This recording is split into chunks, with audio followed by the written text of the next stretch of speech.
বাংলাদেশ সরকারের প্রাণকেন্দ্রে লুকোনো একটি গোপন বিষয়। আহমেদ পরিবার ক্ষমতার কেন্দ্রে থাকা একটি অপরাধী পরিবারের গল্প। আমরা এখানে কোনো ছোটখাটো চোরের ব্যাপারে কথা বলছি না, অথবা কোনো ডাকাতের ব্যাপারে কথা বলছি না। আমরা কথা বলছি একটি সংঘবদ্ধ অপরাধ চক্রের ব্যাপারে।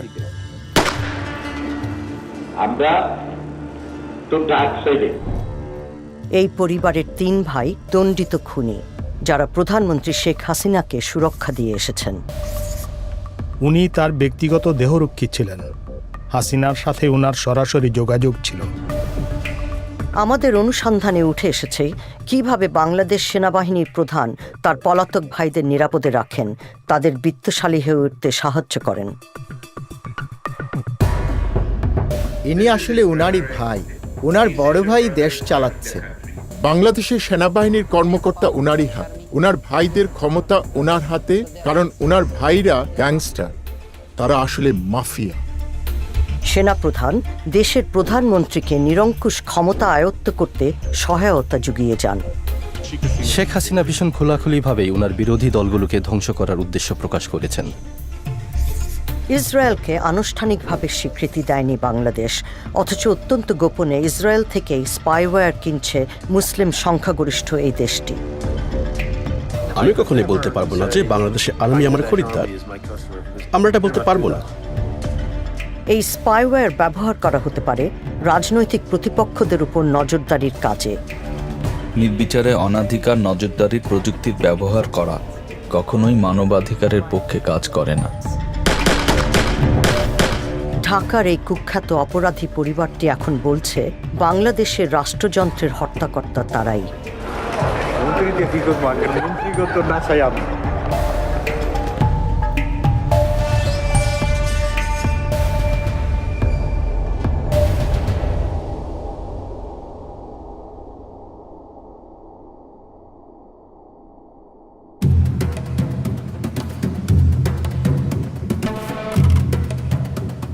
দুর্যোগ ব্যবস্থাপনা বিষয়ে একটি আন্তর্জাতিক সম্মেলন অনুষ্ঠিত হচ্ছে সিঙ্গাপুরে।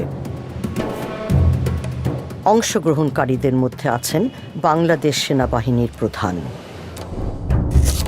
আজিজ আহমেদ, একজন 4 তারকা জেনারেল। তার পদবি চিফ অব আর্মি স্টাফ। আমি যখনই জেনারেল আজিজের দিকে তাকাই, তখনই আমার মনে হয় যে আমি বাংলাদেশের মতো উচ্চাভিলাষী সামরিক কর্মকর্তাদের দেখেছি, তাদের মধ্যে উনি শ্রেষ্ঠ একজন। এই জেনারেলের গতিবিধি পর্যবেক্ষণ করছে আল জাজিরার ইনভেস্টিগেটিভ ইউনিট। সিঙ্গাপুরে অফিসিয়াল কাজকর্ম শেষ করে তিনি মালয়েশিয়ার রাজধানী কুয়ালালামপুরে যাচ্ছেন। বিমানে বসে তিনি হাসান হাঙ্গেরি নামে এক ব্যক্তির কাছে খুদে বার্তা পাঠাচ্ছেন। কুয়ালালামপুর বিমানবন্দরে তার জন্য 2 জন লোক অপেক্ষা করে আছেন, পুলিশের খাতায় যারা দাগি আসামি। তারা আজিজের 2 ভাই। এদের মধ্যে একজন হলেন হাসান হাঙ্গেরি, অর্থাৎ বিমানে বসে আজিজ যাকে খুদে বার্তা পাঠিয়েছিলেন। তার আসল নাম হারিস আহমেদ। খুনের দায়ে দণ্ডিত এই পলাতক আসামি এখন ভুয়া নাম পরিচয় দিয়ে বসবাস করছেন। নিজেকে তিনি মোহাম্মদ হাসান বলে পরিচয় দেন। বিমানবন্দরে অপেক্ষমান আরেকজন হলেন আহমদ বংশের কনিষ্ঠ ভাই জোসেফ। খুনের দায়ে 20 বছরের বেশি জেল খেটেছেন তিনি। হঠাৎ করেই শেষ মুহূর্তে জেনারেল আজিজের প্ল্যানে কিছু একটা পরিবর্তন হলো। জনসমক্ষে ভাইদের সাথে দেখা না করে কূটনৈতিক চ্যানেল দিয়ে বের হয়ে যাচ্ছেন তিনি।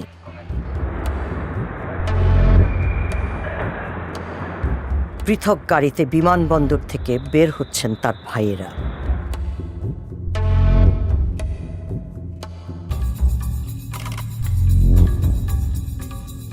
কুয়ালালামপুর শহরের একটি সুরক্ষিত বাড়িতে পুনরায় একত্রিত হয়েছেন তারা।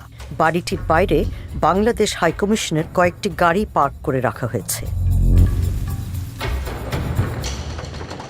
আমাদের পর্যবেক্ষণকারী দল বাড়িটির উপর নজর রাখছে।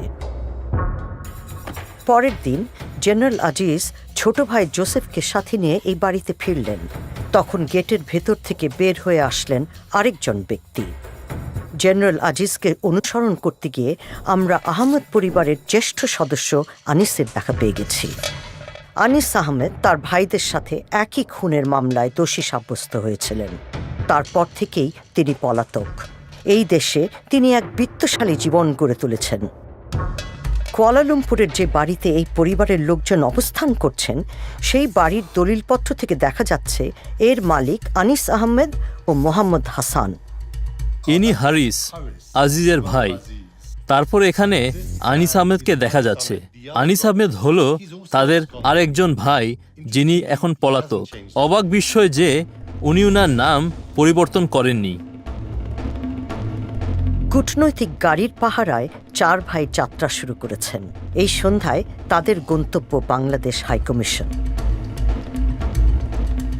একসময় এরা ছিল পাড়ার মাস্তান।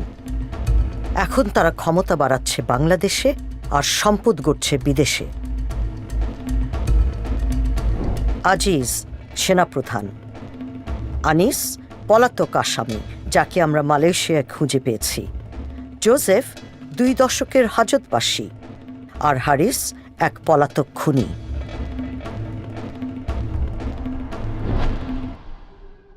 অনুসন্ধানের সূত্রে আমরা এখন হাঙ্গেরিতে।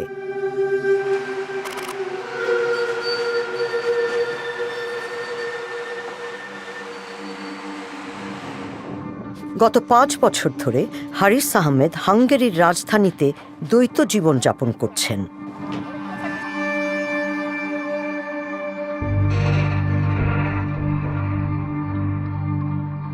হারিস একজন ঠান্ডা মাথা সন্ত্রাসী। সে এমন একজন মানুষ, সে আপনাকে যদি পছন্দ না করে তাতেই ক্ষতি করতে পারে। এবং আমি বুঝতে পারি যে এই মানুষটি কোনো সাধারণ মানুষ না, সে একজন সাইকোপ্যাথ।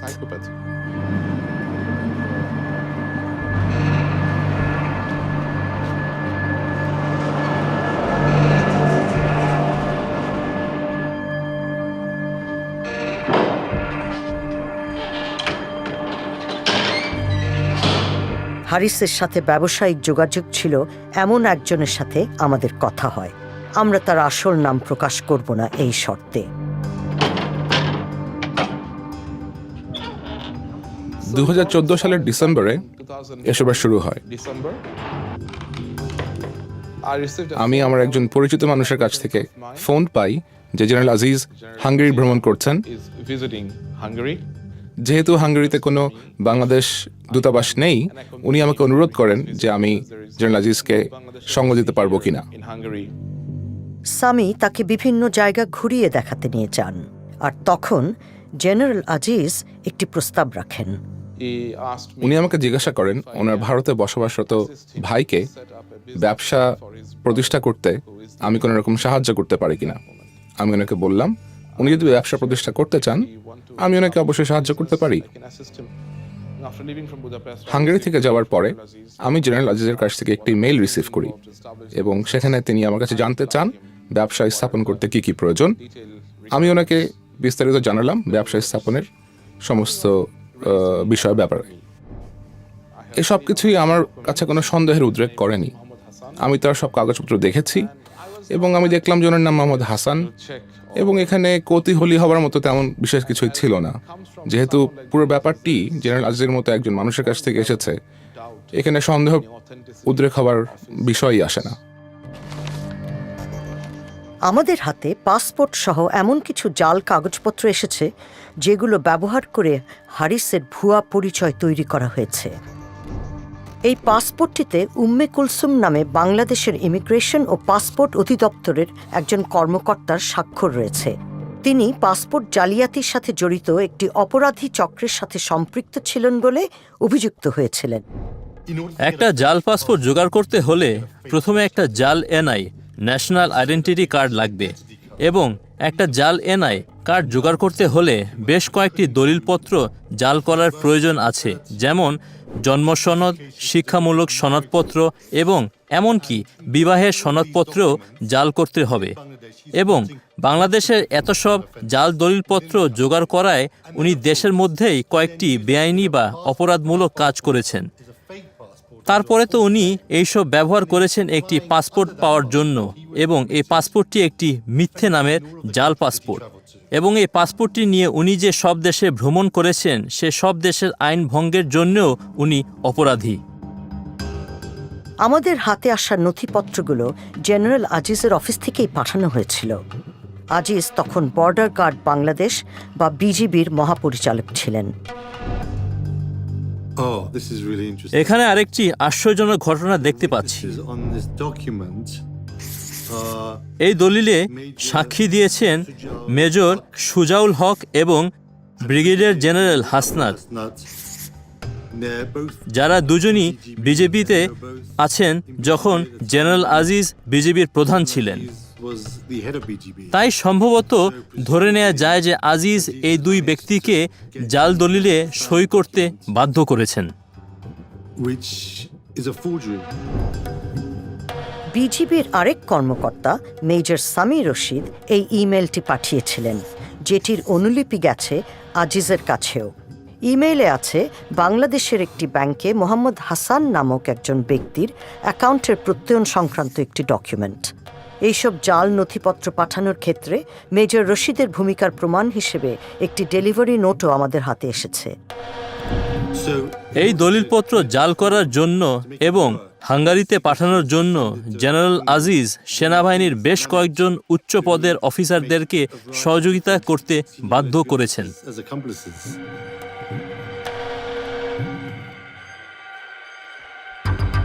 2015 সালের গ্রীষ্মে বুদাপেস্ট পৌঁছান হারিস আহমেদ। আল জাজিরার ইনভেস্টিগেটিভ ইউনিটের হাতে আসা নথিপত্রে হারিস কিভাবে তার ভাই জেনারেল আজিজের নির্দেশনা অনুযায়ী নতুন দেশে নতুন জীবন গড়ে তুলতে চেষ্টা করছিলেন তার একটি চিত্র পাওয়া যায়। তিনি বে অফ বেঙ্গল নামক একটি কোম্পানি প্রতিষ্ঠা করেন। তার স্ত্রী, মেয়ে ও জামাইও কোম্পানিটির মালিক। বে অফ বেঙ্গল মূলত একটি আমব্রেলা কোম্পানি হিসেবে বেশ কয়েকটি ব্যবসা পরিচালনা করে। এসব ব্যবসার মধ্যে আছে নিভো ফ্যাশন নামে একটি পোশাকের দোকান। এখানে দেখা যাচ্ছে জেনারেল আজিজ পারিবারিক বিনিয়োগের খোঁজ খবর নিচ্ছেন, কিন্তু এই দোকানটি 6 মাস পরে বন্ধ হয়ে যায়। বে অফ বেঙ্গল টেইলরভিল নামের আরেকটি প্রতিষ্ঠান কিনে নেয়। তারপর বুদাপেস্ট নগরীর প্রাণকেন্দ্রে একটি রেস্তোরাঁ খোলে কোম্পানিটি। 5 মাস পরে সেই রেস্তোরাঁটিও বন্ধ হয়ে যায়। সস্তায় থাকার ব্যবস্থা সহ একটি হস্টেল ব্যবসাও শুরু হয়েছিল। বেঙ্গল হস্টেল নামের সেই ব্যবসাও 1 বছরের মধ্যে বন্ধ হয়ে যায়। কিভাবে অর্থ পাচার প্রতিরোধ করতে হয় সেই বিষয়ে ব্যাংকগুলোকে পরামর্শ দেন গ্রেয়াম ব্যারো। এই ব্যবস্থা পরিকল্পিত অপরাধের দিকে ইঙ্গিত করে। আপনি এমন সব ব্যবসা খুঁজতে থাকবেন যেখানে ক্যাশ টাকা বিনিময় হয়, যেমন রেস্টুরেন্ট, হোটেল, হোস্টেল ইত্যাদি। এটার নাম হলো কোমিংলিং, মানে কালো টাকার সাথে বৈধ টাকা মিশিয়ে দেওয়া, যাতে বোঝা না যায় কোনটা বৈধ টাকা এবং কোনটা অবৈধ টাকা। হারিসকে তার ব্যবসা বাণিজ্য নিয়ে চিন্তিত মনেই হয় না, অথচ লোকসান নিয়েই চলতে থাকে বে অফ বেঙ্গল। বিভিন্ন ব্যর্থ ব্যবসায় কয়েক হাজার ডলার হারায় কোম্পানিটি। উনি প্রায় বাইরে যেতেন, বিভিন্ন বারে গিয়ে মদ খেতেন, এবং সেখানে যদি কোনো মহিলার সাথে তার পরিচয় হতো, কথা হতো, তিনি তাদেরকে হোস্টেলে নিয়ে আসতেন, পার্টি করতেন। এই সব কিছুই আমার কাছে একজন প্রতিষ্ঠিত ব্যবসায়ীর চারিত্রিক বৈশিষ্ট্য বলে মনে হতো না।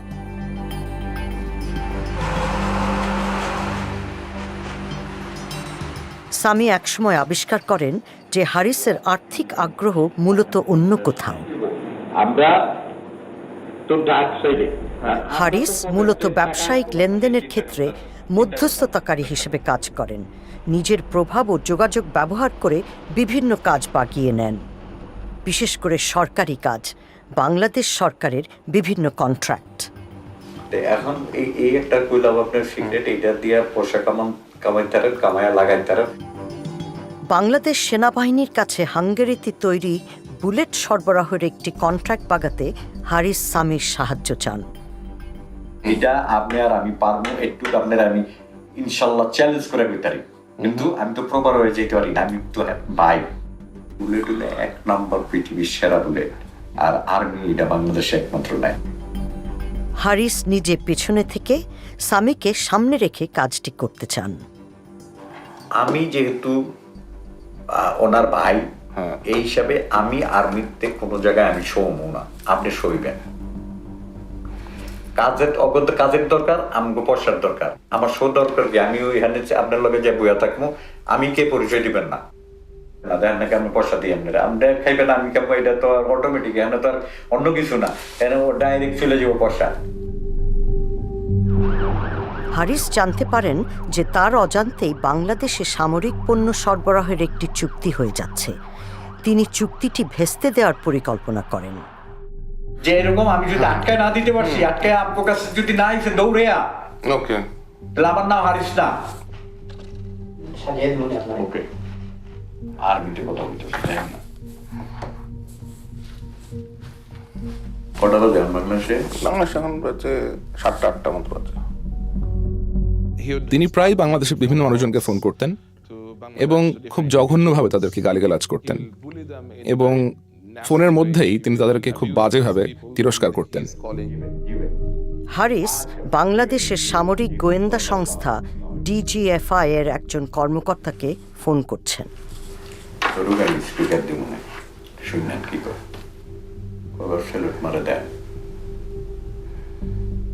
ভাই সালাম আলাইকুম। ওই যে আপনারা বলছিলাম না যে ইউরোপের কিছু হইলে তারপরে হাঙ্গেরির, আর একটু ভিড়ে দেন নাম দেখালি, বাকিটা আমি দেখি, একটু দেখেন। ঠিক আছে ভাই, আমি একটা রেফারেন্স পাঠাইতেছি, আমি একটা কাগজ পাঠাইতেছি যেটা হাঙ্গেরির থেকে চেষ্টা করতেছে, এটা একটু দেখেন। ঠিক আছে ভাই? ওকে ভাই। নিজের ব্যবসার বিভিন্ন খুঁটিনাটি নিয়ে সামির সাথে আলাপ করছেন হারিস।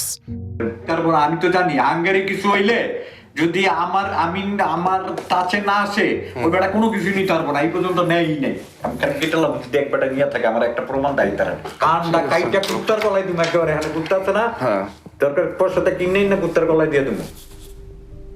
হারিসের দাবি তার কার্যকলাপ প্রধানমন্ত্রী শেখ হাসিনার আশীর্বাদেই চলছে। প্রধানমন্ত্রী শুদ্ধ হানি কইছে যে আরিজ ওখানে যদি কিছু করতে চাও করুক, আমরা হেল্প করবো, আর কি চাই।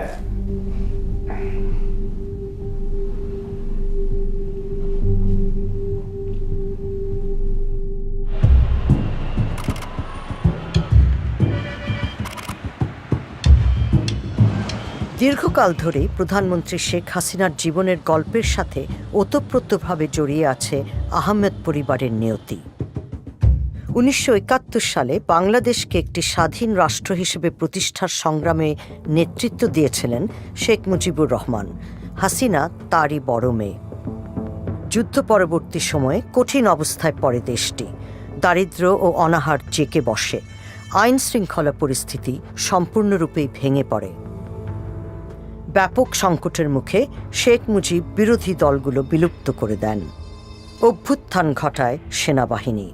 হাসিনা ও তার বোন তখন ইউরোপে।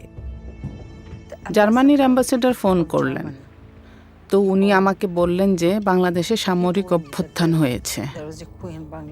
এই খবরটি শোনা মুহূর্তেই আমার মনে হলো যে কেউ আর নেই, সম্ভবত আমরা সবাইকে হারিয়েছি, কিন্তু তখনও আমরা জানতে পারিনি যে সঠিক ঘটনাটা কি।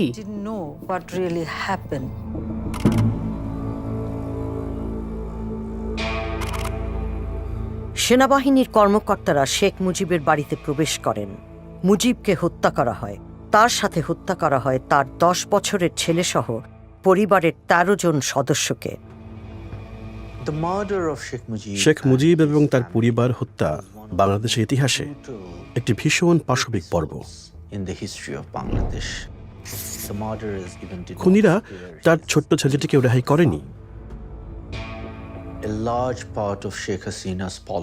শেখ হাসিনার রাজনীতির একটি প্রধান উদ্দেশ্য হল এই অন্যায়ের বিচার পাওয়া এবং এই হত্যার প্রতিশোধ নেওয়া।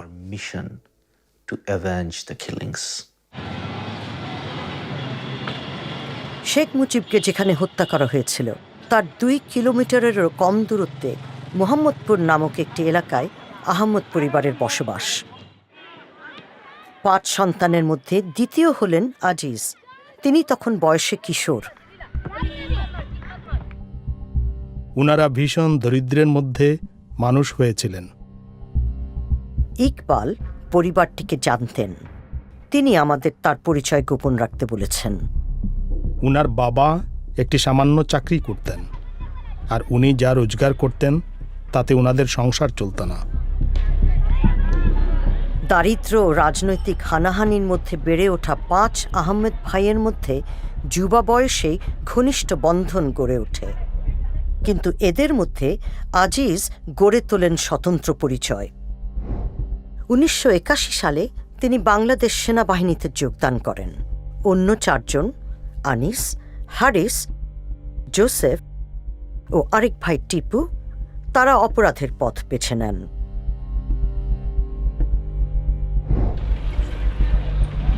উনারা টাকা আদায় করতেন, উনারা মানুষদের অপহরণ করতেন, উনারা একটি গ্যাংয়ে পরিণত হয়েছিলেন। প্রথমে খুব ছোটোখাটোভাবে শুরু করলেন, কিন্তু পরে উনারা মানুষদের খুন করা শুরু করলেন। ঢাকাতে বিশেষ একটা এলাকা ওনাদের আয়ত্তে ছিল, মোহাম্মদপুর ওনাদের দখলে ছিল, এবং এই এলাকাটি ওনারা ভাগাভাগি করে নিয়েছিলেন ওনাদের নিজেদের মধ্যে এবং অন্যদের সঙ্গে। মানে ঢাকা শহরের অন্যান্য অপরাধের সর্দারদের সাথে ওনাদের বোঝাপড়া ছিল, এবং ওনারা ব্যবসায়ীদের কাছ থেকে বল প্রয়োগ করে টাকা আদায় করতেন। আর এই এলাকাটি ওনারা ওনাদের ব্যক্তিগত জায়গা হিসেবে শাসন করতেন। আমরা যাদের ব্যাপারে কথা বলছি এরা সবাই সন্ত্রাসী, এরা খুনি, যারা মানুষের জীবনের ভয়ঙ্কর রকমের ক্ষতি করেছে। ভারতে নির্বাসিত অবস্থায় শেখ হাসিনা আওয়ামী লীগের নেতা হন। এই দলের নেতৃত্বে ছিলেন তার পিতা। 1981 সালে তিনি বাংলাদেশে ফিরে আসেন। আমি আমার লোকদের কার্যকরী করা শুরু করলাম। তখনকার সরকার আমাকে বাধা দেবার চেষ্টা চালায় যাতে আমি ফিরে না আসি, কিন্তু আমি গণতন্ত্রের জন্য কাজ করার উদ্দেশ্য নিয়ে ফিরে আসার সিদ্ধান্ত নিলাম। সামরিক বাহিনী তখন দেশ পরিচালনা করছে। বেশ কয়েকবার তখন হাসিনাকে গৃহবন্দী করা হয়। তার জীবনের উপর আঘাতও আসে। এক সহকর্মীর সাথে জেনারেল আজিজের ফোনালাপের গোপন রেকর্ডিং আল জাজিরার ইনভেস্টিগেটিভ ইউনিটের হাতে এসেছে। এই কথোপকথন 2020 সালের। আজিজ বর্ণনা করছেন কিভাবে তার ভাইয়েরা শেখ হাসিনার দল আওয়ামী লীগের নেতাদের নিরাপত্তা দিতেন। বাংলাদেশে ফিরে আসার পর আওয়ামী লীগ নেতাদের সুরক্ষায় নিজের ভাইদের ভূমিকা। যখন হলো আওয়ামী লীগ ওই জাতীয় পার্টির সময়, যখন হলো সবচেয়ে খারাপ সময় যাচ্ছিল, যখন তারা তাদের কেন্দ্রীয় অফিসে বসতে পারতো না, তখন কিন্তু my brothers they were the main strength of this party. কেন্দ্রীয় নেতারা এসে আমার ছোট ভাইয়ের অফিসে বসে তারা হলো পার্টির হলো প্রোগ্রাম এখান থেকে অ্যানাউন্স করতো তারা, কারণ অন্য জায়গায় তারা নিরাপদ মনে করতো না, তো তারা ছিল ইয়াতে। আহমেদ পরিবার ত্রাস জাগানিয়া, তবে অন্যদের প্রতিশোধের শিকারও হতে হয় তাদের। খুন হয়ে যান এক ভাই টিপু। টিপু খুব বড় এক গুন্ডা ছিল, শার্প শুটার যাকে বলে, খুবই বুদ্ধিমান। ভাইদের মধ্যে সবচেয়ে বুদ্ধিমান সেই ছিল। তখন এমন এক সময় ছিল যখন রাজনীতিবিদ ও সন্ত্রাসী মাস্তানদের একে অপরকে প্রয়োজন ছিল। এইসব দলগুলো তারা চাঁদাবাজিতে জড়িত ছিল, রাস্তায় ছোটখাটো চুরি ডাকাতি করত বা ব্যবসায়ীদের কাছ থেকে অর্থ উত্তোলন করত। তাছাড়া প্রয়োজন মাফিক রাজনীতিবিদদের শক্তি হিসেবেও কাজ করেছিল। সাধারণত তারা কোনো একজন রাজনীতিবিদদের সাথে জড়িত থাকত এবং কোনো এক বিশেষ সময়ে সুবিধা অনুযায়ী এই রাজনীতিবিদরা তাদেরকে ব্যবহার করতেন। 90-এর দশকের মাঝামাঝি সময়ে হাসিনার ব্যক্তিগত নিরাপত্তা দলে যোগদান করেন হারিস আহমেদ। ইনি হারিস, শেখ হাসিনা। ইকবাল ওই সময় থেকে হারিসকে চেনেন। উনি শেখ হাসিনার ব্যক্তিগত দেহরক্ষী ছিলেন এবং এই মিটিংটি মোহাম্মদপুরে হচ্ছে। এটা হারিসের এলাকা। উনি সব মিটিং আয়োজন করতেন।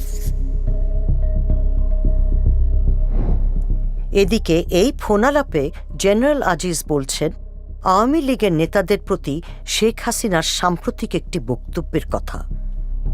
অনারেবল সেইড যে দেখো ওর ভাইরা কে আমার থেকে বেশি তোমরা জানো না। প্রধানমন্ত্রী এই আহমেদ পরিবারের আনুগত্যের কথা তুলে ধরে বর্তমান নেতাদের নিষ্ক্রিয়তা নিয়ে তিরস্কার করছেন, কারণ এই পরিবারই তাকে আঘাতের হাত থেকে বাঁচিয়েছিল। জানো না কোথায় ছিল যখন হলো নাই, যে যখন আমার বাড়িতে গ্রেনেড হামলা করে, আমার বাড়িতে এরকম করে, আমি কোন কোথায় ছিল তোমরা? এই চিফের ভাইরা আমার আশেপাশে ছিল, তারা ছিল তখন আমার মেইন চালিকা শক্তি। তোমরা কোথায় ছিল তখন?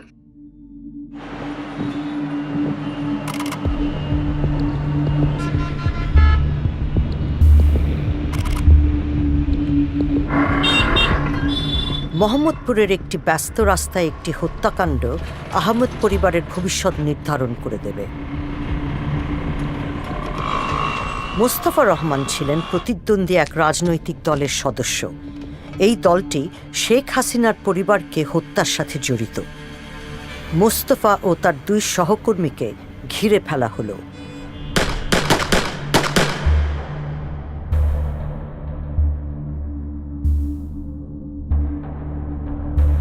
মোস্তফাকে দ্রুত হাসপাতালে নিয়ে যাওয়া হয়।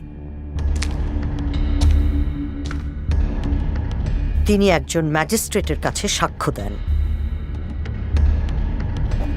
জোসেফ, হানিস এবং হারিস আমাকে গুলি করেছে।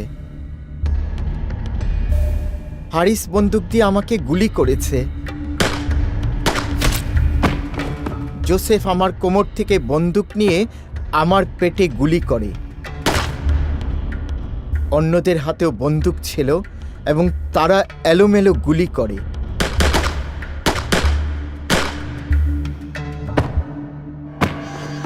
আমাকে 9 বার গুলি করা হয়। 5 দিন পরে তিনি মারা যান। মুস্তফা ছিলেন নিজের খুনের ঘটনায় মূল সাক্ষী। মোস্তফা রহমানের হত্যার 1 মাস পর শেখ হাসিনা বাংলাদেশের নতুন প্রধানমন্ত্রী হিসেবে দায়িত্ব গ্রহণ করেন। আহমেদ পরিবারের 3 ভাই খুনের অভিযোগে অভিযুক্ত হন। 8 বছর পর হাসিনা যখন ক্ষমতার বাইরে, তখন আদালতের এক রায়ে দণ্ডপ্রাপ্ত হন তারা। জোসেফকে দেওয়া হয় মৃত্যুদণ্ড, আনিস ও হারিসকে যাবজ্জীবন কারাদণ্ড, কিন্তু তারা ততদিনে পলাতক। আল জাজিরার ইনভেস্টিগেটিভ ইউনিট তাদেরকে খুঁজে পাওয়ার আগে 15 বছর ধরে তারা নিখোঁজ ছিলেন। দেশের মধ্যে হারিস আহমেদ একজন বড় গ্যাংস্টার ছিলেন এবং গ্রেফতার করার জন্য পুলিশ তাকে খুঁজছিল। আনিস আহমেদ একটা নির্মম হত্যার অভিযোগে অভিযুক্ত ছিল। আমার মনে হয় না যে শক্তিশালী কিছু ব্যক্তিদের সাহায্য ছাড়া ওনারা দেশ পলাতক হতে পারতেন।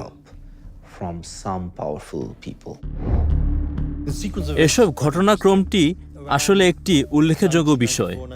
1994-95 এর দিকে হারিস উনার ব্যক্তিগত দেহরক্ষী ছিলেন।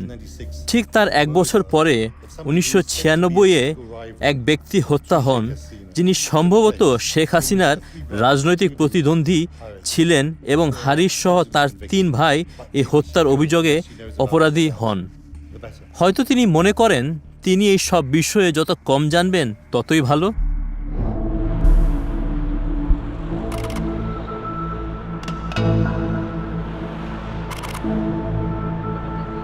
এদিকে সামি আবিষ্কার করেন তার ব্যবসার অংশীদার হারিস আহমেদ একজন পলাতক খুনি, ইন্টারপোলের রেড নোটিশ তালিকায় যার নাম রয়েছে।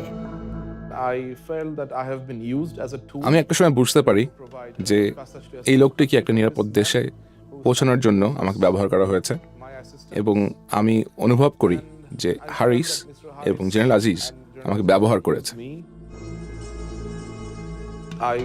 আমি একে পুলিশের কাছে ধরিয়ে দিতে চিন্তা করি, কিন্তু নিজের জীবনের ভয় তা করিনি।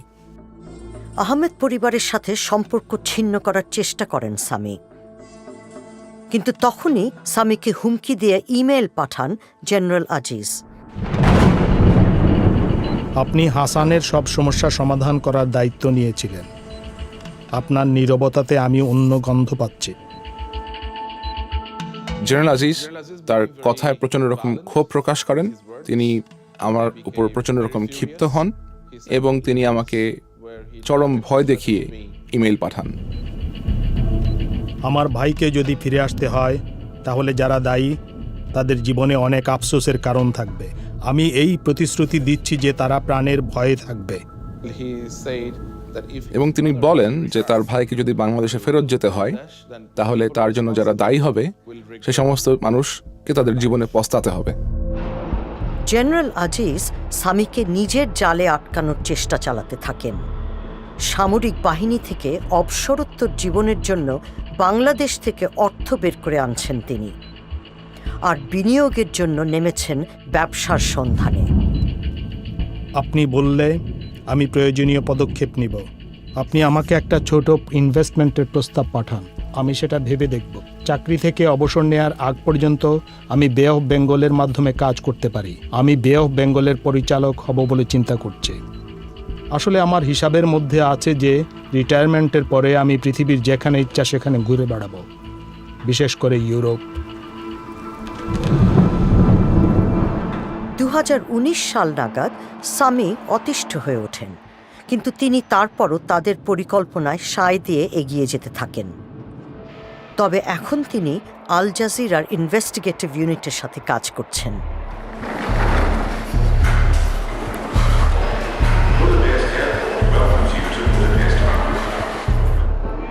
হারিস একটি ব্যবসায়িক সফর শেষে ফিরছেন। আসসালামু আলাইকুম। কেমন আছেন? হ্যাঁ, এই ভালো আছেন? এই যে মিস্টার রহমান, আমি রহমান ফ্রম কানাডা।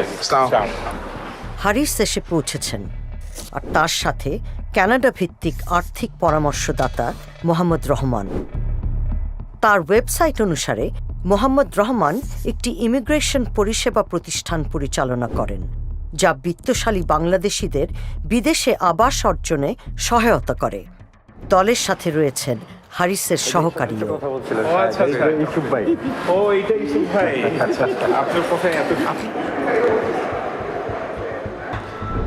হারিসের দৈনন্দিন আর্থিক হিসাব নিকাশ তদারকির কাজ করেন ইউসুফ আলী। কোথায় কোথায় গেলেন? ফ্রান্স থেকে গেলাম মরক্কো, মরক্কোর থেকে টার্কি, টার্কি থেকে নাইলাম। ঘুরতে গেছেন? বাংলাদেশে হারিসের রাজনৈতিক প্রভাব নিয়ে আলোচনা হচ্ছে। তার সঙ্গীরা জানেন যে প্রধানমন্ত্রীর সাথে হারিসের যোগাযোগ রয়েছে। আপনি মন্ত্রী হবেন কবে? আপনি মন্ত্রী হবেন কবে? মন্ত্রীকে কি করবো? মন্ত্রীগত না চাই আমরা।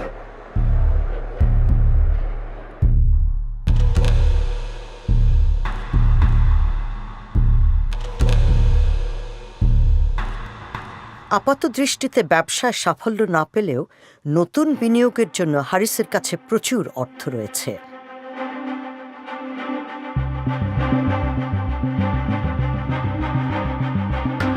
হারিস ও রহমান একটি হোটেল কিনতে চান। সামি তাদের আশেপাশে ঘুরিয়ে দেখান। How many rooms do you have? 66. 66 rooms. এটা কত টাকা চাই? এটা 7.2 মিলিয়ন ইউরো। 7.2 বিলিয়ন বাংলা কত? ওই হোটেলটা মোর ভাইবল দেন দিস ওয়ান। হারিসের বিভিন্ন বিনিয়োগের মাধ্যম যে বে অফ বেঙ্গল নামের আমব্রেলা কোম্পানি, সেই কোম্পানিটির অফিস এখানে। হাঙ্গেরিয়ান খাবারের একটি রেস্তোরাঁর উপরের তলায় এই অফিস। এটিও হারিসের মালিকানাধীন। পাশেই আছে একটি লাইসেন্সবিহীন বৈদেশিক মুদ্রা বিনিময় ব্যুরো। এটির মালিকও হারিস। সহকারী ইউসুফ আলী এই ব্যুরো পরিচালনার দায়িত্বে রয়েছেন।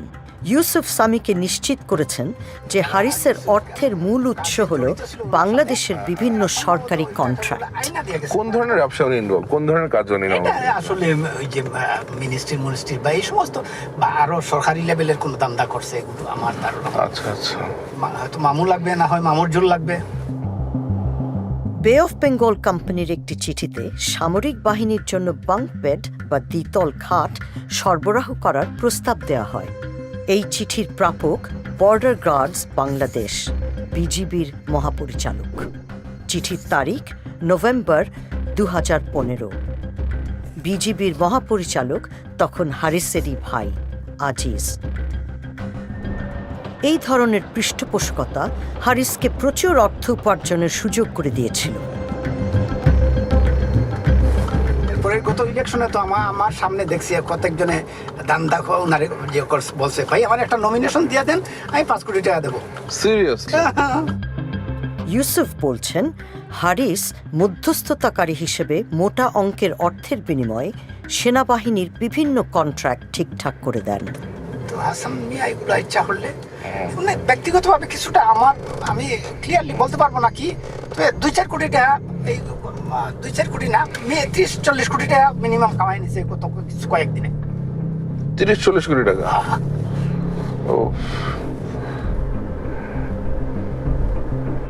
আল জাজিরার ইনভেস্টিগেটিভ ইউনিট প্রমাণ পেয়েছে যে হারিস আহমেদ হাঙ্গেরির বাইরেও বিনিয়োগের পোর্টফোলিও স্থাপন করছেন।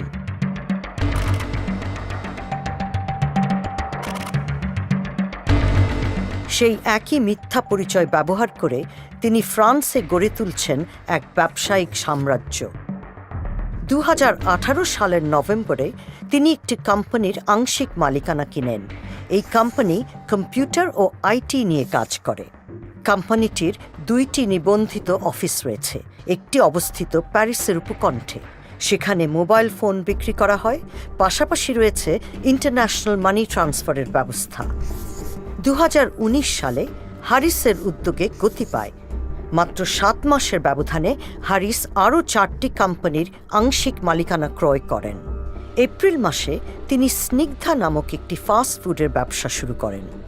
তারপর মে মাসে তিনি TPTY নামক একটি রিটেল কোম্পানির অংশীদারিত্ব কিনে নেন। কিছুদিন পরেই তিনি সেই অংশটুকু বিক্রি করে দেন। তার ব্যবসার এই ধরন ও কৌশল অর্থ পাচারের সাথে অসঙ্গতিপূর্ণ নয়। কোম্পানি যেভাবে তৈরি করা হয়েছে, তাদের অধিক্ষেত্র যেই রকম, যেই ধরনের ব্যাংক অ্যাকাউন্ট, ব্যবসার পরিসীমা যেই রকম, বা উনি যেসব ক্ষেত্রে জড়িত আছেন, এইসব পদ্ধতির অবৈধ অর্থ সাধারণ অর্থে প্রবেশ করিয়ে বৈধ অর্থে পরিণত করার নির্দেশ করে। যেখানে ব্যবসার পরিমাণ বেশি, সেখানে সাধারণ দৃষ্টিতে অবৈধ অর্থ লুকানো সম্ভব হয়, সেখানে চোখে ধুলো দেওয়া সোজা হয়।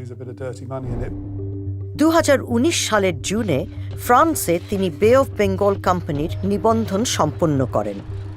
এই কোম্পানি একটি ভারতীয় রেস্তোরাঁর মালিক। নভেম্বর মাসে ইনফো বে অফ বেঙ্গল নামে আরও একটি নতুন কোম্পানি। এই দোকানটি হল কোম্পানিটির নিবন্ধিত ঠিকানা। প্যারিসের শহরতলিতে 3টি সম্পত্তিতে তার মালিকানা আছে। এগুলোর মধ্যে একটির আনুমানিক মূল্য প্রায় $250,000। কর্পোরেট নথিপত্রে দেখা যাচ্ছে হারিস উদ্যমের সাথে ব্যবসা ও সম্পত্তি কিনেই চলেছেন। ইউরোপিয়ান ইউনিয়নের রেসিডেন্সি ব্যবহার করে ফ্রান্সে অর্থ সরাচ্ছেন তিনি। যে রেসিডেন্সি বা বসবাসের অধিকার তিনি পেয়েছেন ভুয়া নথিপত্র ব্যবহার করে।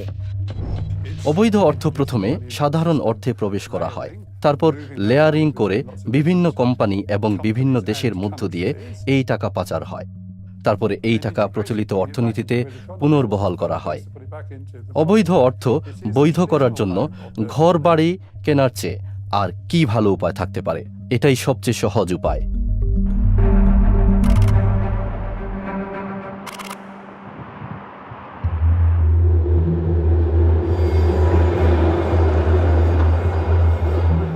মধ্যস্থতাকারী বা দালাল হিসেবে হারিস বাংলাদেশে বিনিয়োগ করতে ইচ্ছুক ইউরোপের বেসরকারি কোম্পানিগুলোর জন্য কাজ করেন। কানাডার সেই ব্যবসায়ী মোহাম্মদ রহমান এসেছেন কয়েক $1 মিলিয়ন একটি সম্ভাব্য চুক্তি নিয়ে আলোচনায় হারিসকে সহায়তা করতে। হারিস ও রহমানকে বলা হয়েছে যে একদল ব্রিটিশ বিনিয়োগকারী বাংলাদেশের হোটেল বাণিজ্যে কয়েক $1 মিলিয়ন বিনিয়োগের চেষ্টা করছেন। সেজন্য সামি একটি ব্রিটিশ বিনিয়োগ ফার্মের সাথে হারিস ও রহমানের একটি ভিডিও কনফারেন্সের আয়োজন করেছেন। হারিস তার মোহাম্মদ হাসান নামটি ব্যবহার করছেন। Hello, hi, good morning. Hey, gentlemen. Yes, hello. Mohammed Hassan. Mohammed, pleased to meet you. আমার নাম মিস্টার রহমান, ভ্যানকুভার কানাডা থেকে এসেছি। তবে দেখে যা মনে হচ্ছে বাস্তবে বিষয়টি তা নয়। And বিনিয়োগ ফার্মের প্রতিনিধি মূলত আল জাজিরার ইনভেস্টিগেটিভ ইউনিটের হয়ে কাজ করছেন। বাংলাদেশে কিছু একটা করলে সত্যি খুবই ভালো হবে, কিন্তু কিছু সমস্যা হতে পারে রাজনীতির কারণে, এবং সেখানে কিছু দুর্নীতিও আছে। অবশ্য যেসব দেশগুলো উঠে আসছে তাদের সবারই এই ধরনের সমস্যা আছে। কিন্তু মিস্টার হাসানের ক্ষেত্রে একটি ভালো জিনিস হলো যে খুব উচ্চপদস্থ সরকারি কর্মকর্তাদের সাথে ওনার খুব ভালো সম্পর্ক আছে। সরকারি কর্মকর্তাদের সাথে, বিশেষ করে প্রধানমন্ত্রীর সাথে ওনার খুবই ভালো সম্পর্ক আছে। বাংলাদেশে উঁচু স্তরে যোগাযোগ করিয়ে দেওয়ার বিনিময়ে হারিস 20% কমিশন চান। ভুয়া বিনিয়োগের প্রস্তাবটি ব্যাখ্যা করছেন তিনি। কম করে $100,000 or euro or 100 billion এটা ইনভেস্ট করতে হবে যদি 5 স্টার বা এনি বিজনেস যা করতে চায়। ফর ল্যান্ড বাই পারচেজ এত মিলিয়নের নিচে কোনো মানে সুইটেবল ওই ধরনের ব্যবসা হবে না।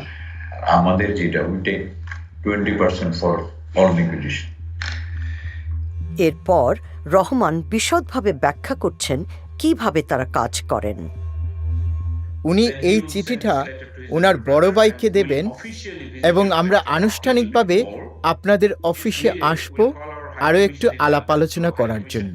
প্রয়োজন হলে আমরা লন্ডনের হাই কমিশনে ফোন করে দেব, যাতে হাই কমিশনের লোকেরাও সরকারি কর্মকর্তা সেই মিটিংয়ে থাকতে পারে। তারপরে উনি এই প্রস্তাবটি আমাদের প্রধানমন্ত্রী এবং আর্মি চিফের কাছে নিয়ে যাবেন। জিনিসটি তাহলে দেখতে অনেক বেশি পাকা লাগবে। তো ওনার কোম্পানি বাংলাদেশে আপনাদের কনসালটেন্ট হিসেবে নিয়োজিত হবে। সত্যি কথা বলতে এই মুহূর্তে ওনার বড় ভাই আসলে দেশ চালাচ্ছেন, কারণ আমাদের প্রধানমন্ত্রীর দেশ চালানোর সব দায়িত্ব আর্মি চিফের হাতে ছেড়ে দিয়েছেন। ইনি আসলে উনারই ভাই।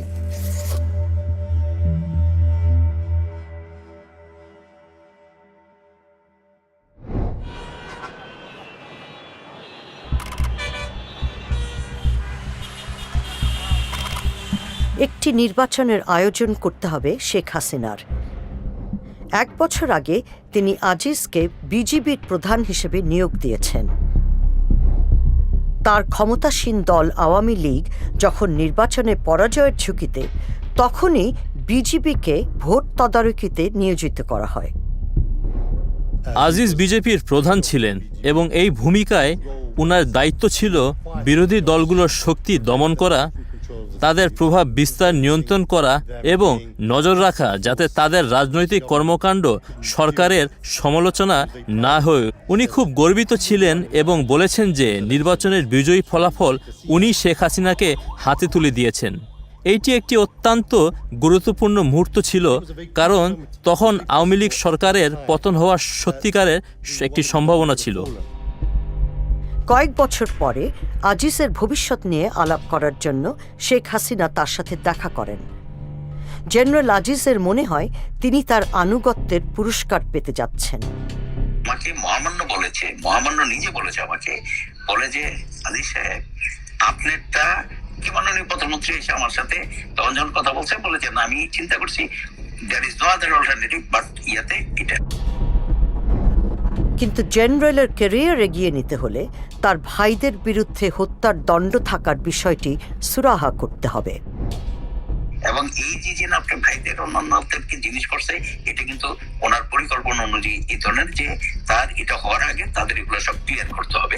আমাকে নিজে হলো উনি আমার সাথে আলোচনা করে গেছেন। পরিকল্পনার মধ্যে ছিল আজিজের সর্বকনিষ্ঠ ভাইকে জেল থেকে বের করে নিয়ে আসা, মৃত্যুদণ্ডকে কমিয়ে যাবজ্জীবন কারাদণ্ডে পরিণত করার জন্য জোসেফের আবেদন ইতিমধ্যেই সফল হয়েছে। প্রায় 11 বছর ধরে তার মাথার উপর ঝুলছিল মৃত্যুদণ্ড। আর ভাইরা কিন্তু চলে যেতে পারতো না, এমন না যে অন্য পার্টি থেকে হলো তাদেরকে তখন বলে নাই এই চলে আসো, কিন্তু ওরা তো বেইমানি করে নাই, ওরা তো রাজি হয় নাই কখনো। ওই রক্ত নাই হলো বেইমানি করার। 2018 সালে প্রধানমন্ত্রীর পরামর্শে জোসেফকে রাষ্ট্রপতি ক্ষমা করে দেন। সামরিক বাহিনীর একটি সূত্র সাংবাদিক তাসনিম খলিলকে এই ক্ষমাপ্রাপ্তির বিষয়ে জানান। আমি একটু অবাক হয়ে ভাবলাম যে কেন আর্মির একজন লোক আমার সঙ্গে এত বড় একজন কুকর্মিকারীর মাপ হয়ে যাওয়া নিয়ে আলোচনা করছেন, কারণ প্রথমে আমি উনার কথার মানে বুঝতে পারিনি। তারপরে উনি হাসতে শুরু করলেন এবং উনি বললেন, আপনি বুঝতে পারছেন না যে যখন আপনার ভাই জেল খাটছে খুনের অভিযোগে, তখন তো আপনি আর্মির চিফ হতে পারেন না। 1 মাস পর সেনাপ্রধান হন জেনারেল আজিজ আহমেদ। তখন আমি বুঝতে পারলাম যে উনি জেনারেল আজিজের কথা বলছেন। আলোচনাটি আসলে একজন কুকর্মকারীকে নিয়ে নয়, বরং আজিজ একজন জেনারেলকে নিয়ে। অবাক হওয়ার বিষয় যে চিফ অফ আর্মি পদের জন্য শেখ হাসিনা জেনারেল আজিজকে একজন উপযুক্ত ব্যক্তি হিসেবে গণ্য করলেন। তো আমাদের প্রশ্ন, কেন উনি এই ঝুঁকি নিতে প্রস্তুত ছিলেন?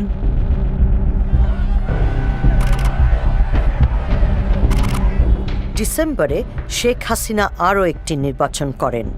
এবারও জেনারেল আজিজ তাকে ক্ষমতা সুসংহত করতে সহায়তা করেন।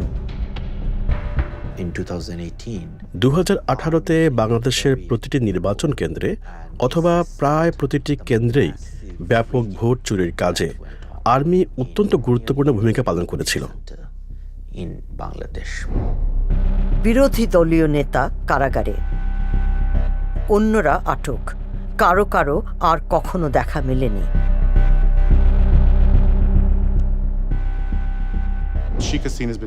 উনার পরিবার, উনি এবং বাংলাদেশ যে একই জিনিস, এই দুইটির মধ্যে যে কোনো পার্থক্য নেই, উনি সেই অনুভূতিটি প্রতিষ্ঠিত করার চেষ্টা করে চলেছেন।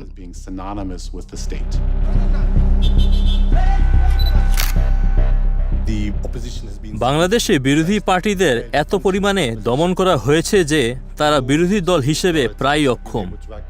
বলপূর্বক অপহরণ করা বা বেআইনি হত্যা ইত্যাদি ব্যাপারে আইন প্রয়োগকারী কর্তৃপক্ষ অনিয়মভাবে এবং তারা দায়মুক্তভাবে নিজেদের পরিচালনা করেছেন। দেশ চালানোর কাজে এইসব পদ্ধতি স্বাভাবিক হয়ে দাঁড়িয়েছে।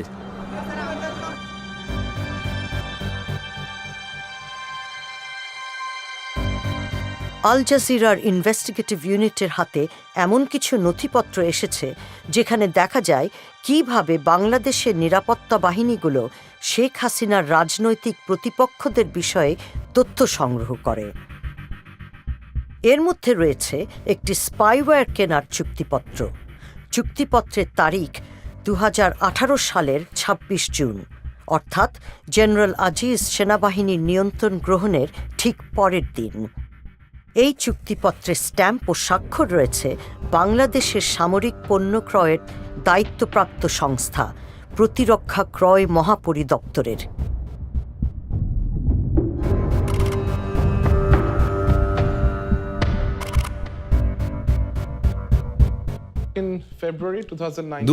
সালের ফেব্রুয়ারিতে ডিজিএফআই তে কর্মরত আমার একজন বন্ধু আমাকে জানান যে বাংলাদেশের 4 জন সেনা কর্মকর্তা সরকারি কাজে বুদাপেস্ট যাচ্ছেন। ডিজিএফআই হল বাংলাদেশের সামরিক গোয়েন্দা সংস্থা। আমি তাদেরকে রাতের খাবারের জন্য দাওয়াত করি। তারা আমাকে জানান যে তাদের সাথে আরো 3 জন অতিথি থাকবেন। এখানে অতিরিক্ত 3 জন অতিথির মধ্যে 2 জন ইসরায়েলি নাগরিক, অপরজন আইরিশ। কিন্তু ইসরায়েলি 2 জন নৈশভোজে থাকতে চাইলেন না। বাংলাদেশি কর্মকর্তারা আমাকে একজন ব্যক্তির সাথে পরিচয় করিয়ে দেন। সেই ব্যক্তি নিজের পরিচয় প্রদান করেন একজন সার্ভেলেন্স কোম্পানির কন্ট্রাক্টর হিসেবে। আমি তাদেরকে একটি গোয়েন্দা নজরদারির যন্ত্রের ব্যাপারে কথা বলতে শুনি। এই যন্ত্রটি এমন একটি যন্ত্র যা দিয়ে তারা সাধারণ মানুষজনের মোবাইলের উপরে নজরদারি করতে পারে। কন্ট্রাক্টরটি বলেন যে বাংলাদেশের মানুষ যেন কোনোভাবেই এই যন্ত্রটি ইসরায়েল থেকে এসেছে এটা জানতে না পারে, এবং তখনই আমি সিদ্ধান্ত নেই আমার রেকর্ডারটি অন করার। আমার কোম্পানি সিঙ্গাপুরে, আমি কোম্পানির বিক্রয় প্রতিনিধি। এই চুক্তির মধ্যস্থতাকারী হলেন সভরেন সিস্টেমসের জেমস ম্যালোনি। আমরা ওয়াইফাই নজরদারির প্রযুক্তি সরবরাহ করতে পারি এবং সেলুলারও। তাছাড়া ভিডিও নজরদারির প্রযুক্তি আছে। নথিপত্রগুলো নিশ্চিত করছে যে বাংলাদেশ পরোক্ষভাবে ইসরায়েলের একটি কোম্পানি থেকে সার্ভেইলেন্স বা নজরদারির সরঞ্জাম কিনছে। পিক6 প্রতিষ্ঠা করেছে ইসরায়েলের প্রাক্তন কিছু গোয়েন্দা বিশেষজ্ঞ। ইসরায়েলের সাথে বাংলাদেশের কোনো কূটনৈতিক সম্পর্ক নেই, তাই বাংলাদেশ আইনগতভাবে ইসরায়েলের সাথে বাণিজ্য করতে পারে না। বাংলাদেশ বিশ্বের তৃতীয় বৃহত্তম মুসলিম দেশ। একটি স্বাধীন ফিলিস্তিন রাষ্ট্র না হওয়া পর্যন্ত ইসরায়েলকে স্বীকৃতি না দেওয়ার নীতি দেশটির। সিঙ্গাপুর ভিত্তিক সভরেন সিস্টেমস মূলত মধ্যস্থতাকারী হিসেবে কাজ করছে, তবে সভরেন সিস্টেমসের ওয়েবসাইটেও পিক6-এর কোনো নামগন্ধ নেই। এগুলো ইসরায়েলি জিনিস। আমার এইসব প্রযুক্তি খোলাখুলিভাবে প্রচার করি না। আমাদের ওয়েবসাইটে সেলুলার বা ওয়াইফাই নজরদারির প্রযুক্তির কোনো উল্লেখ নেই। আমি মানুষের দৃষ্টি আকর্ষণ করতে চাই না। বুদাপেস্টের বাইরের একটি ওয়্যারহাউসে 4 জন বাংলাদেশি গোয়েন্দা কর্মকর্তাকে প্রশিক্ষণ দেন ওই 2 ইসরায়েলি। আমরা বাংলাদেশি কর্মকর্তাদের ছবি অস্পষ্ট করে দিয়েছি। মাঝের ব্যক্তিটি হলেন জেমস মেলোনি। 2 ইসরায়েলি গোয়েন্দা বিশেষজ্ঞকে আমরা শনাক্ত করতে পারিনি। মন্তব্যের জন্য পিক6-এর সাথে যোগাযোগ করা হলে কোনো সাড়া পাওয়া যায়নি। এই স্পাইওয়্যারের ম্যানুয়ালে P6 ইন্টারসেপ্টের কথা বলা হয়েছে। এটি একটি ইমসি ক্যাচার বা স্টিংরে হিসেবেও পরিচিত। এই P6 ইন্টারসেপ্ট মূলত মোবাইল ফোনে নজরদারি চালানোর সিস্টেম। যন্ত্রটি একটি মোবাইল টাওয়ারের মতন। কোনো নির্দিষ্ট এলাকায় ফোনের কানেকশন হলে সেখানকার সব বার্তা বা যোগাযোগ মধ্যপথে রোধ করে আড়ি পাতা সম্ভব। আপনার ফোনে আপনি যা যা করেন, যেমন ফোনে কথা বলা, টেক্সট করা এবং যে ওয়েবসাইটে যান, এই সবই উদ্ঘাটিত করা যায়। একই সময়ে 200 থেকে 300টি ফোন এটাতে সংযোগ করানো যায়। এই নির্দিষ্ট মডেলটির ফোনের কথাবার্তা বা যোগাযোগে হস্তক্ষেপ করার ক্ষমতা আছে। এর দ্বারা একটি টেক্সট মেসেজের বিষয়বস্তু পরিবর্তন করা সম্ভব। আপনি একজনের আইডেন্টিটি নকল করতে পারবেন। এখন কোনো আন্দোলন নজরদারি করা ও দমন করতে ব্যবহার করা যাবে ইসরায়েলি প্রযুক্তি।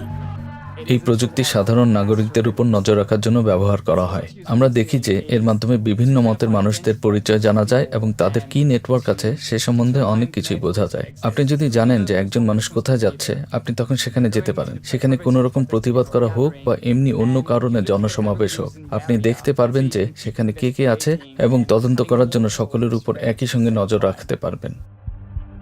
এইসব বিশেষজ্ঞ প্রযুক্তি অতিরিক্ত গোপন এবং অনধিকার প্রবেশমূলক কাজে লাগানো যায়। আমাদের পাবলিক প্রোফাইল সম্বন্ধে আমরা খুব সাবধানে থাকি। অবশ্যই সাধারণ নাগরিকদের জানতে দিবেন না যে আপনারা এসব প্রযুক্তি ব্যবহার করছেন। চূড়ান্ত চুক্তিতে একটি শর্ত রয়েছে যে সরবরাহকারী প্রতিষ্ঠান ও বাংলাদেশ সামরিক বাহিনী এই বিষয়ে একটি নন ডিসক্লোজার এগ্রিমেন্ট বা তথ্য গোপন রাখার চুক্তি সই করবে। চুক্তিতে এই নজরদারির সফটওয়্যারের উৎস দেশকে গোপন রাখা হয়। সেখানে শুধু উল্লেখ আছে যে এটি হাঙ্গেরিতে তৈরি। জ্ঞানী শক্তি। আপনি যদি জানতে পারেন যে মানুষজন কি বলছে, তারা কোথায় গিয়ে একত্রিত হচ্ছে, কি পরিকল্পনা করছে, তাহলে আপনি অনেক কিছুই জানতে পারবেন। আর তারপরে সেই সব তথ্য কাজে লাগানোর ক্ষমতা আপনার থাকবে। হারিসের দাবি যে তিনি তার প্রতিপক্ষের মোবাইল ফোন ট্র্যাক বা অবস্থান নির্ণয় করার কাজে বাংলাদেশের নিরাপত্তা বাহিনীগুলোকে ব্যবহার করতে পারেন। তিনি বলছেন, র্যাপিড অ্যাকশন ব্যাটালিয়ন নামক আধা সামরিক বাহিনী তার হয়ে একটি ফোন ট্র্যাক করেছে। সেই সময় র্যাবের প্রধান ছিলেন বেনজির আহমেদ। এখানে তাকে হারিসের ভাই জোসেফের সাথে দেখা যাচ্ছে। জোসেফ জেল থেকে ছাড়া পাওয়ার পর বেনজির আছেও, র্যাব আছে, আছে, সবকিছু তো দিয়েই তো কাম করাইছে। এই আমি তো আমার গুন্ডা হইলো র্যাব। আমার তো এমনি গুন্ডা লাগে না তো, আমার তো এই গুন্ডা, কারু ডাইলে কারো ধরো ফেরো। হারিস বলছেন তিনি র্যাবকে ব্যবহার করে একজনের ফোন ট্র্যাক করিয়েছেন এবং ওই ব্যক্তিকে র্যাব গ্রেপ্তারও করেছে। আমার পাড়ার তো ওই সালের প্রতি তো ছিল, আমি ধরাইছি প্লেনের টিকা ধরাইছি। আর আমি ব্যাংককে ফোন করছি, আমি ওর নাম্বার দেয়, আমি তোরা হয় মাইরালামু হ্যাঁ, কিন্তু তোরা মারবো না গেলে জানো, মাইরা লাইলে তো তুই বুঝবি না কষ্টটা। সেলিম প্রধান সম্প্রতি জুয়ার ব্যবসায় জড়িত থাকার অপরাধে দোষী সাব্যস্ত হয়ে 6 মাসের সাজা পান। ওর একটা গার্লফ্রেন্ড আছে, গার্লফ্রেন্ডটা ফিট করছি, গার্লফ্রেন্ডের ইনফরমেশন দিছে, মোবাইল ট্র্যাকিং করাইছি। ওরা 2020 সালের এপ্রিলে বেনজির আহমেদ র্যাব থেকে বদলি হয়ে বনে যান বাংলাদেশের সবচেয়ে ক্ষমতাধর পুলিশ কর্মকর্তা।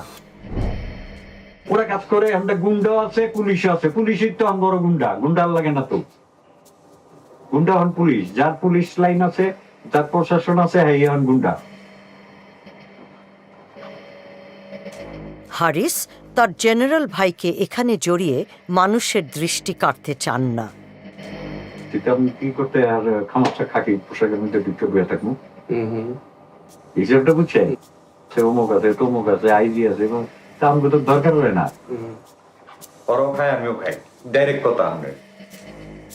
তিনি বলছেন যে দুর্নীতিবাজ একটি চক্রের সাথে তিনি জড়িত, যে চক্র পুলিশ সদস্যদের এমন জায়গায় বদলি করে যেখানে ঘুষ পাওয়া যায় বেশি, বিনিময়ে সিনিয়র কর্মকর্তাদেরও ঘুষের ভাগ দিতে হয়। পুলিশ আঙ্গুল এখানে যে এই ওসিমোসিগুলোর পোস্টি করতে কিরকম টাকা করতে চান? আমি আপনার এয়ারপোর্ট থানার ওসি মিনিমাম 10 কোটি টাকা, 5 কোটি টাকা। অ্যাকচুয়ালি ট্রান্সফারের টাকাটা খায় home minister, IG, police commissioner. মনে করেন 5 কোটি টাকা কন্ট্রাক্ট করলে 3 কোটি টাকা দিয়ে 2 কোটি টাকা আমরা এটি কখন যায়, বুঝছেন? এই হলো কাহিনী।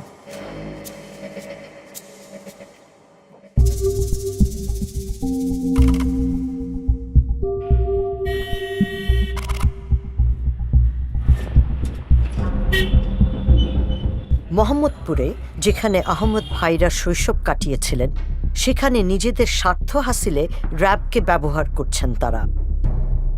স্থানীয় রাজনীতিবিদ মিজান রহমানকে গ্রেফতার করা হয়েছে। যদিও তিনিও শেখ হাসিনার দল আওয়ামী লীগের একজন নেতা, কিন্তু তার চেয়েও বড় কথা, তিনি মোস্তফা রহমানের ভাই, যাকে খুন করেছিলেন হারিস, জোসেফ ও আনিস। আমি গুলির শব্দ শুনতে পাই। এটা আমাদের জন্য ভীষণ ভয়ঙ্কর ঘটনা ছিল, এবং আমি জানি না যে কেন এটা হলো। মেহেদীর চাচা যখন খুন হলেন, মেহেদী তখন ছোট। এটা ভীষণ একটা ভয়ঙ্কর সময় ছিল আমাদের জন্য। এটি খুবই একটি নির্মম হত্যা। মেহেদী এখন বিদেশে থাকেন। তার ভাষ্য, জেনারেল আজিজ র্যাবকে ব্যবহার করে তার পরিবারকে শাস্তি দিচ্ছেন। মেহেদীর খুন হওয়া চাচার সাক্ষ্যের কারণেই জোসেফকে কারাগারে যেতে হয়েছিল। পালিয়ে থাকতে বাধ্য হয়েছেন হারিস ও আনিস। যারা রেবের সাথে জড়িত, যেমন লেফটেন্যান্ট কর্নেল বা কর্নেল, তারা সকলেই জেনারেল আজিজের খুব ঘনিষ্ঠ লোক। জেনারেল আজিজ যদি বলেন হ্যাঁ ঠিক আছে এটা করেন, শুধুমাত্র জেনারেল আজিজের সরাসরি হুকুম পাওয়ার পরেই তারা সেই কাজটা করবে। বাংলাদেশে জনসাধারণ র্যাবকে প্রচণ্ড ভয় পায়। র্যাব যদি তাদের খোঁজ করতে আসে তাহলে তারা পালিয়ে যান, এবং আমরা দেখেছি যে র্যাবের কারণে অনেক মানবাধিকার কর্মী, নারী অধিকার কর্মী, এমনকি আওয়ামী লীগ দলের ভেতরের সমালোচকরাও দেশ থেকে পালিয়ে গিয়েছেন, কারণ তারা শুনেছেন যে র্যাব তাদের বাড়ির দরজায় ধাক্কা দিতে আসবে। বাংলাদেশের সেনাবাহিনীর ক্ষমতা তার হাতে, তার ভাইদের ক্ষমতাও তার হাতে, কারণ তারা গ্যাংস্টার, তারা আসলে মাফিয়া।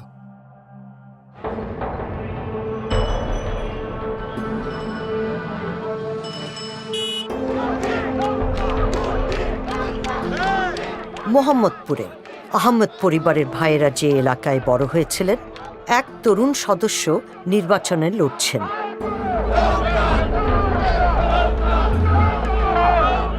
আসিফ আহমেদ হলেন জেনারেল আজিজের ভাতিজা, অর্থাৎ আনিস আহমেদ, যিনি কুয়ালালামপুরে থাকেন, তার ছেলে। 2020 সালের জানুয়ারিতে আসিফ নিজের রাজনৈতিক জীবন শুরু করেছেন। তিনি দুর্নীতি দমনের প্রতিশ্রুতি দিয়ে নির্বাচনে জিতেছেন। এবং দুর্নীতিটা আশা করি অনেক কমে আসবে। আমাদের মাননীয় প্রধানমন্ত্রী দুর্নীতির বিরুদ্ধে যেভাবে অভিযান চালাচ্ছে, সেটার ভয়ে অনেকে হয়তো ইনশাল্লাহ সামনে দুর্নীতি করার সাহস রাখবেন না। আমি তাকে অনেক ধন্যবাদ জানাই। এরকম শক্ত একটা পদক্ষেপ করার জন্য নিজের দলের লোকজনকে সে ছাড় দেয়নি এই দুর্নীতি বিরোধী অভিযান করার জন্য। ধন্যবাদ।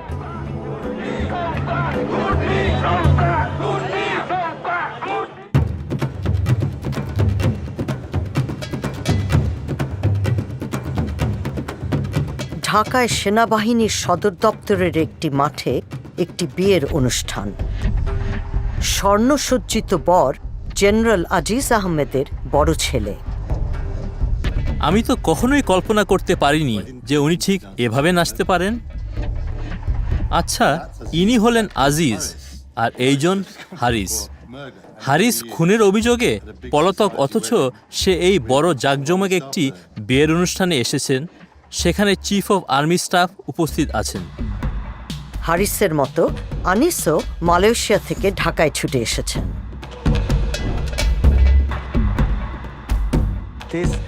অবিশ্বাস্য ব্যাপার, কারণ এরা গ্যাংস্টার। সরকারিভাবে বাংলাদেশের পুলিশ ওনাদের গ্রেফতার করার জন্য খুঁজছে, অথচ ওনারা একটা বিয়ের অনুষ্ঠানে উপস্থিত এবং আর্মি চিফ নিজেও সেখানে আছেন। ওনারা সবাই মিলে পার্টি করছেন। দেশের ঊর্ধ্বতন সামরিক কর্মকর্তা, ক্ষমতাধর রাজনৈতিক নেতা ও বিদেশি বিশিষ্টজনরা উপস্থিত। আর ভাইদের মধ্যে সর্বকনিষ্ঠ জোসেফ, যিনি হত্যার দায়ে দোষী সাব্যস্ত হয়েও পরে ক্ষমা পেয়েছেন, তিনিও আছেন এখানে। আচ্ছা দেখুন, ইনি বাংলাদেশের প্রেসিডেন্ট। তাকে ক্ষমা করেছিলেন বাংলাদেশের রাষ্ট্রপতি মোহাম্মদ আব্দুল হামিদ। বাংলাদেশের প্রেসিডেন্ট এই দুই পলাতক আসামিদের সঙ্গে একটি বিয়ের অনুষ্ঠানে উপস্থিত, যাদেরকে গ্রেফতার করা উচিত। আনিসের ছেলেও উদযাপনে মেতেছেন। দুর্নীতি বিরোধী প্রতিশ্রুতি দিয়ে নির্বাচনী প্রচার চালাচ্ছেন এই উদীয়মান রাজনৈতিক নেতা। এদের পরবর্তী প্রজন্মকে এরা যথাযথ স্থানে বসিয়ে দিচ্ছে, এবং যদি এভাবেই চলতে থাকে এবং এদের স্ট্র্যাটেজি এভাবেই যায়, তাহলে আমরা দেখতে পাচ্ছি এদের দ্বিতীয় প্রজন্ম এদের স্থান নেবে এবং বাংলাদেশকে একটি মাফিয়া রাষ্ট্রে পরিণত করবে।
বাংলাদেশ এবং পৃথিবীর সবার সামনে এই সন্ত্রাসীদের ব্যাপারে সত্য প্রকাশ করার যে দায়িত্ব আমার ছিল, আমি সেটা পালন করেছি। অবশ্যই আমি আমার ও আমার পরিবারের নিরাপত্তার ব্যাপারে শঙ্কিত।